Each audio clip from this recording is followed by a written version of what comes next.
नाज़रीन, एक कैफियत है जो अक्सर लोगों में तारी हो जाती है, जाने अनजाने में उसे फोमो कहते हैं, FOMO, जो कि एक एहसास महरूमियत की कैफियत है और उसका तोड़ है जोमो, JOMO, यानी जॉय ऑफ मिसिंग आउट। इन दो मौज़ूआत पे इस वीडियो में मैं आपके साथ गुफ्तगू करने जा रहा हूँ, तो जुड़े रहिए।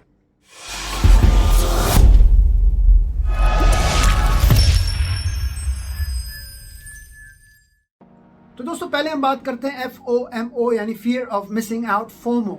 इसमें इंसान एहसास महरूमियत का शिकार हो जाता है जाने अनजाने में। हम इंसान हैं, हम समाजी मखलूक हैं, हम चाहते हैं हर चीज़ के बारे में हम बाखबर रहें। एक दौर था जो कि इंटरनेट से पहले का दौर था। वो नस्ल जो 60, 70, 80 की दिहाई की पैदावार है, उनमें भी ये फोमो पाया जाता है, लेकिन इतनी शिद्दत से नहीं कि जितनी वो नस्ल जिन्हें जनरेशन Z कहते हैं, या वो जो 1995 के बाद की पैदा, उन्हें डिजिटल नेटिव्स भी कहा जाता है, क्योंकि वो जब पैदा हुए और जब छोटे थे उनके हाथ में टैबलेट्स और इंटरनेट का एक्सेस था।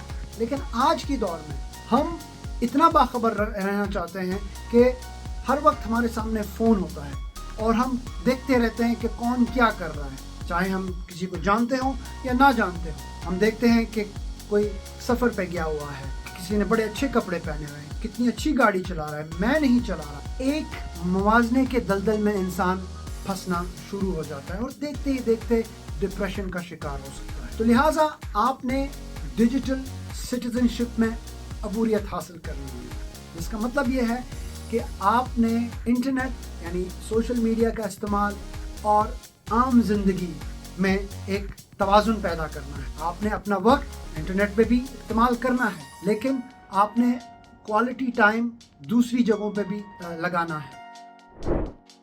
यहाँ आता है इनपुट जोमो का, जॉय ऑफ मिसिंग आउट, जो कि कॉन्सेप्ट है जिसका मतलब है लुत्फ अंदोज होना। किससे?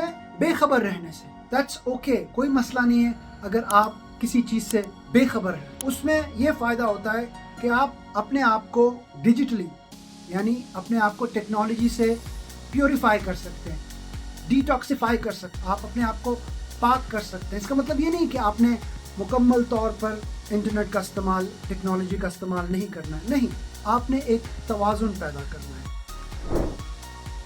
तो जोमो के दो आपको मैं मिसालें दूंगा इस वीडियो को मुख्तसर रखने के लिए। पहले जिस तरह से मैंने बताया कि आपने अपने आप को डिजिटली प्योरीफाई रखना है, यानी वो काम करने हैं जिसमें फ़ोन का ख़ास तौर पे सोशल मीडिया का इस्तेमाल ना हो।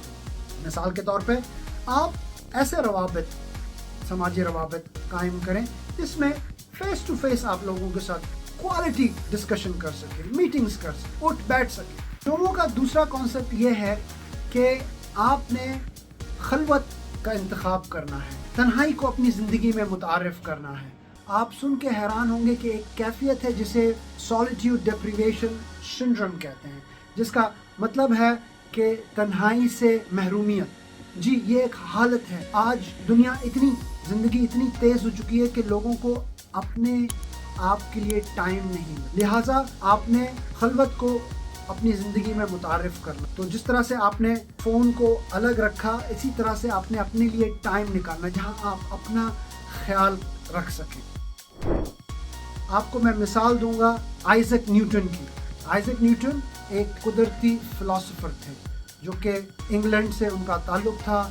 1665 में इंग्लैंड में एक वबा की शक्ल थी, तारी, जिसको डार्क डेथ भी कहते हैं, एक बीमारी थी। लिहाजा उसके नतीजे में लोगों को जिस तरह से कोरोना के दौर में घरों में रहना पड़ा, इसी तरह आइजैक न्यूटन को भी इंडोर्स रहना पड़ा। और माना जाता है कि जब वो खलवत में रह के उन्होंने ये सारी जो इंकशाफात हैं, जो फ़िज़िक्स की, जिसे लॉज ऑफ ग्रेविटी कहते हैं, वो तकरीबन उस दौर में ही आइजैक न्यूटन ने जो है इसके इंकशाफात किए थे। तो दोस्तों, उम्मीद करता हूँ इस मुख्तसर वीडियो से आप मुस्तफ़ीद हों। फोमो को समझना बहुत ज़रूरी है और उसका जो नेम बदल है जोमो, उसको भी अपनी ज़िंदगी में अपनाना बहुत ज़रूरी है ताकि हम डिजिटल और हकीकी ज़िंदगी में एक मुवाज़ना रख सकें। اور ایک خوشحال اور صحت مند زندگی گزارنے میں کامیاب